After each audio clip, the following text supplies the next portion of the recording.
Assalamualaikum warahmatullahi wabarakatuh. Hari ini kita akan mempelajari materi mengenai vektor ya. Kita akan mempelajari subbab pertama dari vektor ini, yaitu mengenai konsep vektor.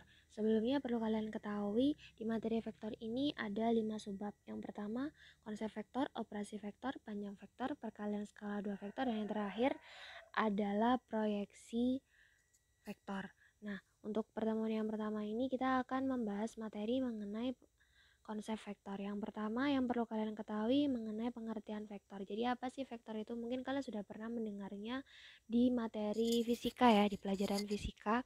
Nah, ada suatu besaran terbagi menjadi dua, yaitu besaran skalar sama besaran vektor. Nah, vektor ini merupakan suatu besaran yang mempunyai nilai dan arah. Nah, sementara kalau besaran skalar dia hanya punya nilai, dia nggak punya arah.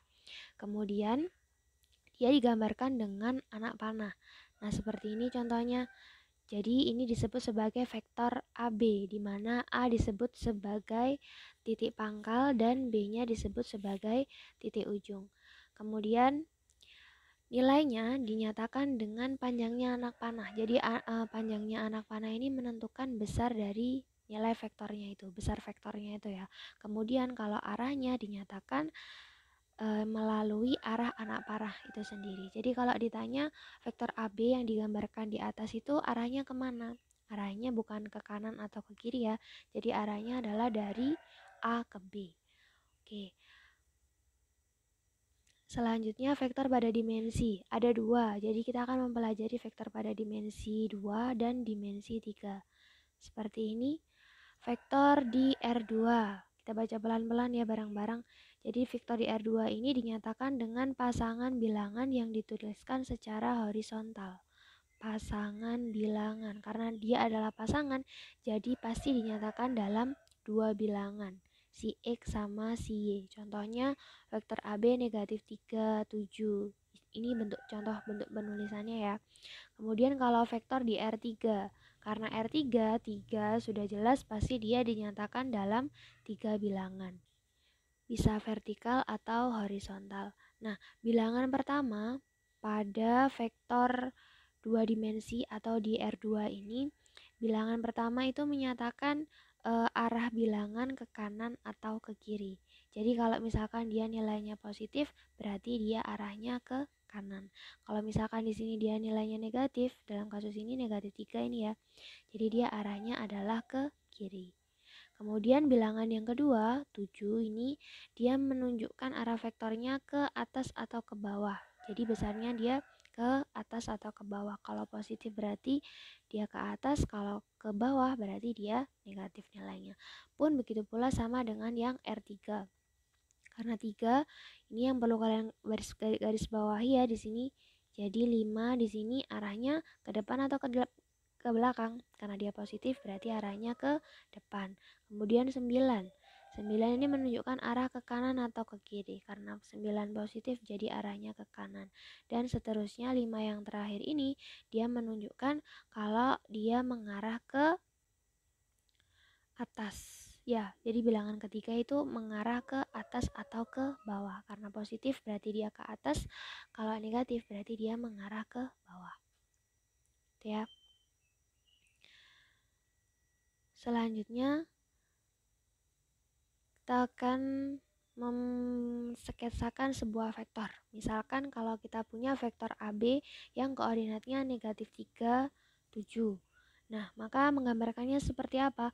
Negatif 3. Karena negatif, jadi arahnya tadi kemana? Kalau yang pertama di R2, bilangan yang pertama itu kalau nggak mengarah ke kanan ya ke kiri ya tadi ya. Karena negatif berarti dia mengarah ke kiri. Jadi kita gambarkan ke kiri seperti ini sebanyak 3 satuan. Di sini kita gambarkan dia pakai 3 kotak. Ini ya, 3 satuan ke kiri. Kemudian selanjutnya 7 ke atas, 7 satuan ke atas. Kemudian kita tarik garis mulai dari titik pangkalnya di sini adalah titik A sampai ke titik B. Jadi gambarnya vektor AB dengan koordinat negatif 3, 7 kurang lebih seperti ini. Selanjutnya kita akan mensketsakan vektor di R3. Nah, di sini ada 3 bilangan ya, ada 3 koordinat titik yang merepresentasikan sumbu X, Y, dan Z. Bilangan yang pertama, ini dia mengarah ke depan sama belakang. Kalau bilangan kedua mengarah ke kanan ke kiri, dan yang bilangan terakhir, bilangan ketiga mengarah ke atas atau ke bawah. Yang pertama dulu, ada 5 sebagai bilangan pertama, berarti karena positif dia mengarah ke depan sebanyak 5 satuan. Kemudian 9 mengarah ke kanan ya. Yang terakhir 3 dia mengarah ke atas sebanyak 3 satuan. Jadi kalau kita hubungkan garisnya seperti ini, kita tarik garisnya, kita hubungkan sedemikian sehingga dia membentuk bangun ruang ya. Bangun apa ini namanya? Balok. Maka ketemulah vektor PH-nya yang ini.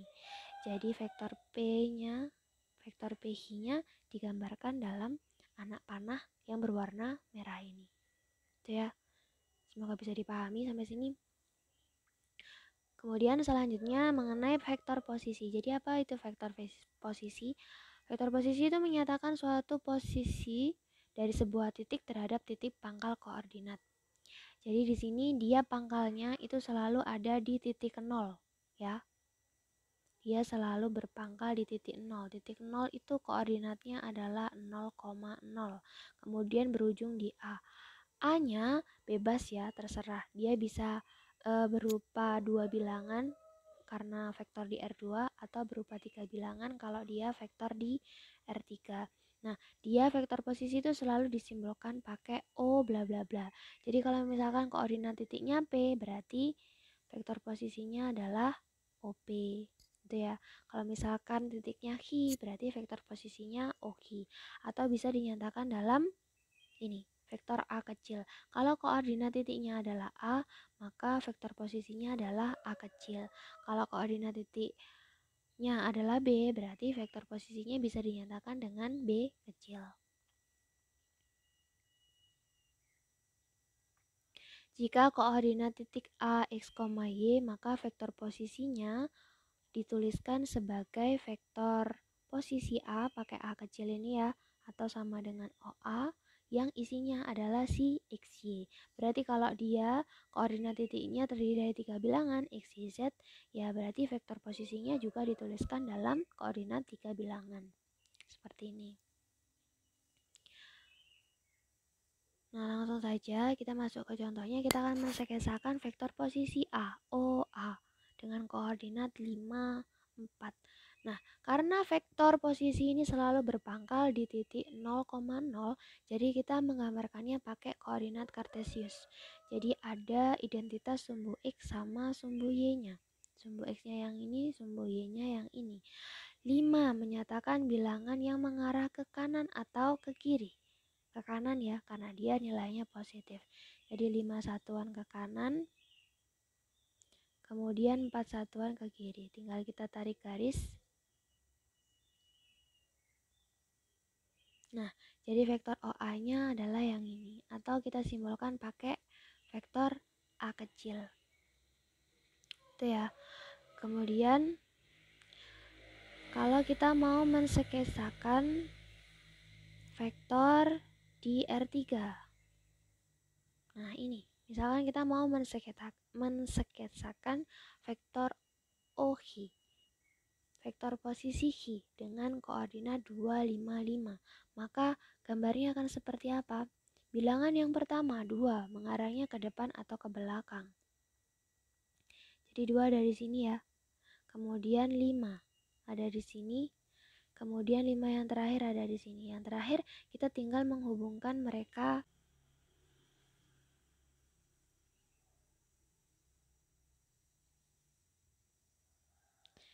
Ini kita tinggal tarik garis seperti ini.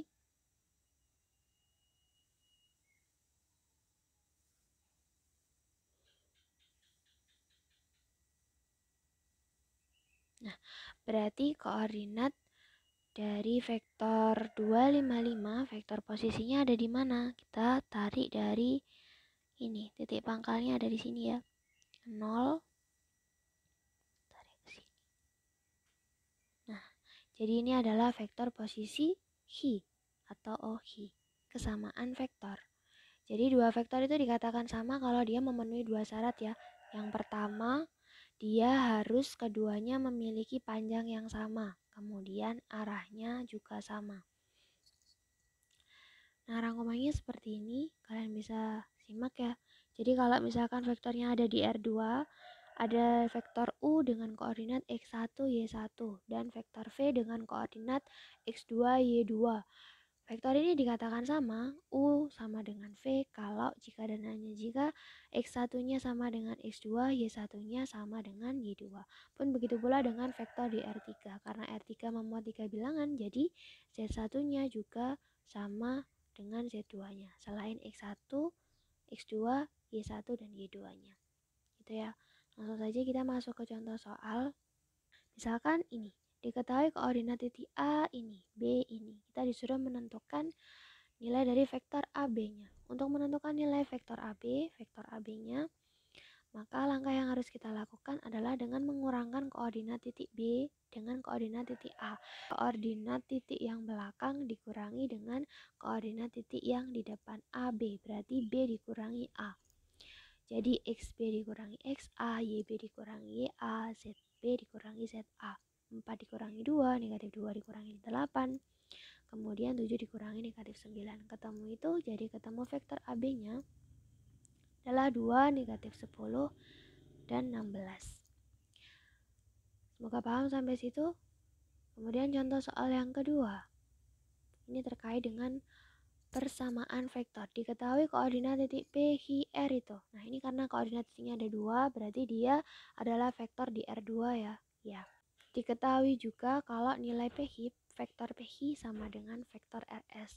Kita disuruh menentukan koordinat titik S-nya. Karena vektor PQ sama dengan vektor RS, maka kalau kita mengurangkan koordinat titik Q dikurangi dengan koordinat titik P, nilainya akan sama dengan ketika kita mengurangkan koordinat titik S dikurangi dengan koordinat titik R. Jadi tinggal kita masukkan saja yaitu XQ-nya siapa. XQ-nya adalah negatif 8, XP-nya adalah 4, YH-nya adalah 2, YP-nya adalah negatif 5. Tinggal kita masukkan saja, kita tinggal substitusikan, kita hitung. Jadi ketemu kalau nilai XS-nya adalah negatif 6, YS-nya adalah 8. Jadi dari sini kita bisa menyimpulkan kalau koordinat titik S-nya adalah negatif 6,8. Oke, demikian. Semoga apa yang kita pelajari hari ini bisa bermanfaat ya. Mendapat barokah dan diridhoi menjadi ilmu yang bermanfaat. Terima kasih sudah menyimak. Saya akhiri dulu. Assalamualaikum warahmatullahi wabarakatuh.